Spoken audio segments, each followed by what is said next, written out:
નમસ્કાર, આપ નિહાળી રહ્યા છો શિનોર સમાચાર. હું છું મેઘા અગ્રવાલ. જોઈએ સમાચાર વિગતવાર. વડોદરા જિલ્લાના શિનોર મુકામે આવેલ એપીએમસી ખાતે ધારાસભ્ય અક્ષયભાઈ પટેલના હસ્તે નવા વે બ્રિજનું લોકાર્પણ કરવામાં આવ્યું છે. આ લોકાર્પણ સમારોહમાં એપીએમસીના ચેરમેન મુકેશભાઈ પટેલ, વાઇસ ચેરમેન જયેશભાઈ પટેલ સહિત બોર્ડના સભ્યો, સહકારી મંડળીઓના આગેવાનો અને આમંત્રિત મહેમાનો મોટી સંખ્યામાં ઉપસ્થિત રહ્યા હતા. શિનોર એપીએમસી ખાતે ખેડૂતોની સુવિધામાં વધુ એક મહત્વપૂર્ણ ઉમેરો થયો છે.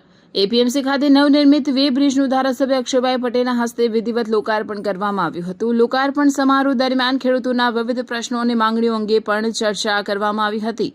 આ પ્રસંગે ધારાસભ્ય અક્ષયભાઈ પટેલે જણાવ્યું હતું કે ખેડૂતો દ્વારા કરવામાં આવેલી માંગણીઓને લઈને તેઓ સંપૂર્ણ સાથ સહકાર આપશે અને ખેડૂતોના પ્રશ્નોને ગાંધીનગર સુધી રજૂ કરવામાં આવશે.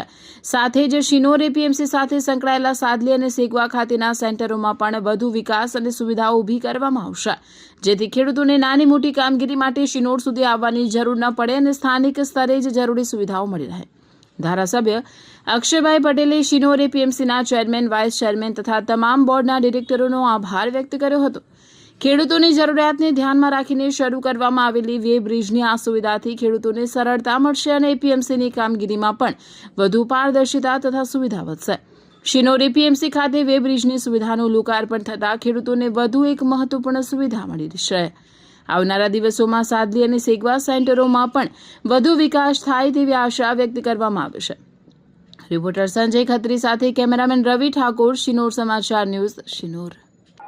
ખૂબ મોટી સંખ્યાની અંદર સહકારી મંડળીઓના આગેવાનો અને આમંત્રિત મહેમાનો ખૂબ મોટી સંખ્યાની અંદર ઉપસ્થિત રહ્યા અને આજે એપીએમસી શિનોર ખાતે જે વે બ્રિજનું ઓપનિંગ કર્યું એની અંદર જે ખેડૂતોનું જે બીજા પ્રશ્નો હતા એની પણ ચર્ચા થઈ મૂકવાની અને મને હું વિશ્વાસ છે સરકાર ઉપર કે આવનારા દિવસોની અંદર જે ખેડૂતોએ જે ડિમાન્ડ મૂકી છે એ પૂરેપૂરો સાથ સહકાર મળી અને જે ખેડૂતોની જે બીજી સંસ્થા છે એપીએમસીને સંલગ્ન સાડલી ખાતે, સેગવા ખાતે એની અંદર પણ સારું ડેવલપમેન્ટ થાય અને ખેડૂતોને છેક શિનોર સુધી આવવું ના પડે અને તમામ સુવિધાઓ ત્યાં સેન્ટરો પર મળતી રહે એ રીતે અમે આગળ વધીશું અને તમામ આજે ચૂંટેલા પ્રમુખ અને ઉપપ્રમુખ તમામ બોર્ડ ડિરેક્ટર એપીએમસીના હું ખૂબ ખૂબ આભાર માનું છું કે જે ખેડૂતોની આજે જરૂરિયાતની જે સુવિધા ઊભી કરી છે આવનારા દિવસોમાં આવીને આવી સુવિધા ઊભી કરતા રહે આ પ્રભુને પ્રાર્થના કરું છું અને હું પણ ધારાસભ્ય તરીકે ખાતરી આપું છું એમની જે કંઈ ડિમાન્ડો હશે ખેડૂતોને લગતી